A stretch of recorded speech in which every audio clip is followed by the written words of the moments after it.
Des questions, vous voulez qu'on... Sur la réunion, s'il vous plaît. Vas-y. D'abord, j'ai eu grand plaisir de recevoir Madame la Présidente de l'Assemblée ainsi que le Président du groupe, d'ailleurs, tout simplement pour évoquer tous les sujets qu'on connaît. Donc, ce sont des sujets qui touchent les Réunionnais dans leur quotidien, des sujets à caractère social. On a parlé bien évidemment du vieillissement, de notre rattrapage dans les politiques du handicap à La Réunion. On a abordé les sujets de développement de l'île avec tout ce qui touche au développement agricole, à la sécurité alimentaire, le sujet de l'octroi de mer, vaste sujet puisque nous sommes à l'aube de discussion autour de son avenir, l'avenir de cette recette fiscale. Et j'ai abordé un sujet qui me paraît essentiel, c'est celui de l'insertion des publics éloignés de l'emploi, notamment des publics bénéficiaires du RSA, avec l'expérimentation qui est menée à travers France Travail. Donc vous voyez, donc, ce sont des sujets qui touchent chaque Réunionnaise et chaque Réunionnais dans le quotidien de sa vie.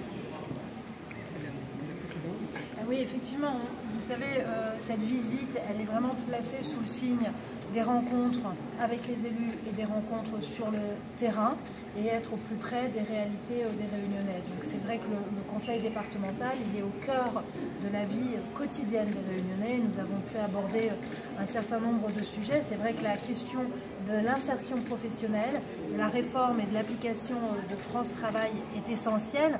On sait que la Réunion était territoire pilote, donc extrêmement moteur pour travailler sur ces questions, parce qu'on croit qu'il est fondamental que chacun puisse vivre de son travail et que les personnes qui sont très éloignées de l'emploi, il faut qu'on puisse les accompagner et les aider à y revenir. Et c'est tout le rôle du département et toute l'ambition de ce projet et de cette loi France Travail que nous avons votée à l'Assemblée nationale, faire en sorte que nous puissions tous ensemble permettre une meilleure insertion de ces publics.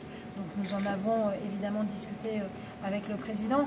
Nous avons également discuté des atouts de la Réunion, parce que il ne faudrait pas ne voir que ces difficultés qui existent, il ne faut pas les nier, mais ces atouts, notamment son domaine maritime, notamment son agriculture. Il y a beaucoup à faire, mais beaucoup est déjà fait et beaucoup est fait. Et c'est, je trouve, très important de le noter et de le saluer en bonne intelligence. On voit que les acteurs travaillent très bien ensemble, que ce soit la présidente de région, le président du conseil départemental, avec les services de l'État, les élus locaux entre eux. Et pour moi et pour nous, c'est très important en tant qu'élu de la nation de pouvoir constater cette bonne intelligence au niveau local. Petite question sur les aides à la presse. Madame Nathalie Bassir avait déposé un amendement d'une aide de 3 millions d'euros pour la presse écrite ultramarine.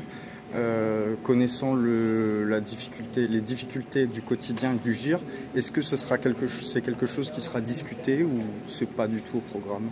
Alors ça n'est pas au programme. En revanche, comme vous le savez, dans l'Hexagone, nous avons lancé les états généraux de l'information, parce que les questions de la presse, du pluralisme des médias, de l'indépendance des médias sont au cœur de la vie démocratique de notre pays aujourd'hui, et il doit y avoir une réflexion globale sur ces sujets-là qui est en train d'être menée actuellement par le chef de l'État et le gouvernement. Mais ce sont des états généraux au national et pour l'outre-mer. Le national, c'est aussi les Outre-mer. Oui, mais on voit qu'il y a France Antilles, il y a eu la disparition des nouvelles de Calédonie, il me semble. Nous, on a la chance d'avoir encore 2 titres. Comment ça va se passer? Est-ce qu'on va avoir une aide par rapport à nos spécificités? Je ne peux pas vous le dire, mais en tout cas, ce en quoi j'y crois, c'est on a un besoin dans un État démocratique d'avoir des médias. Nous avons besoin d'avoir des médias qui sont indépendants et nous avons besoin d'un pluralisme des médias, et il faut que chacun à notre niveau, nous nous battions pour cela. Merci à tous.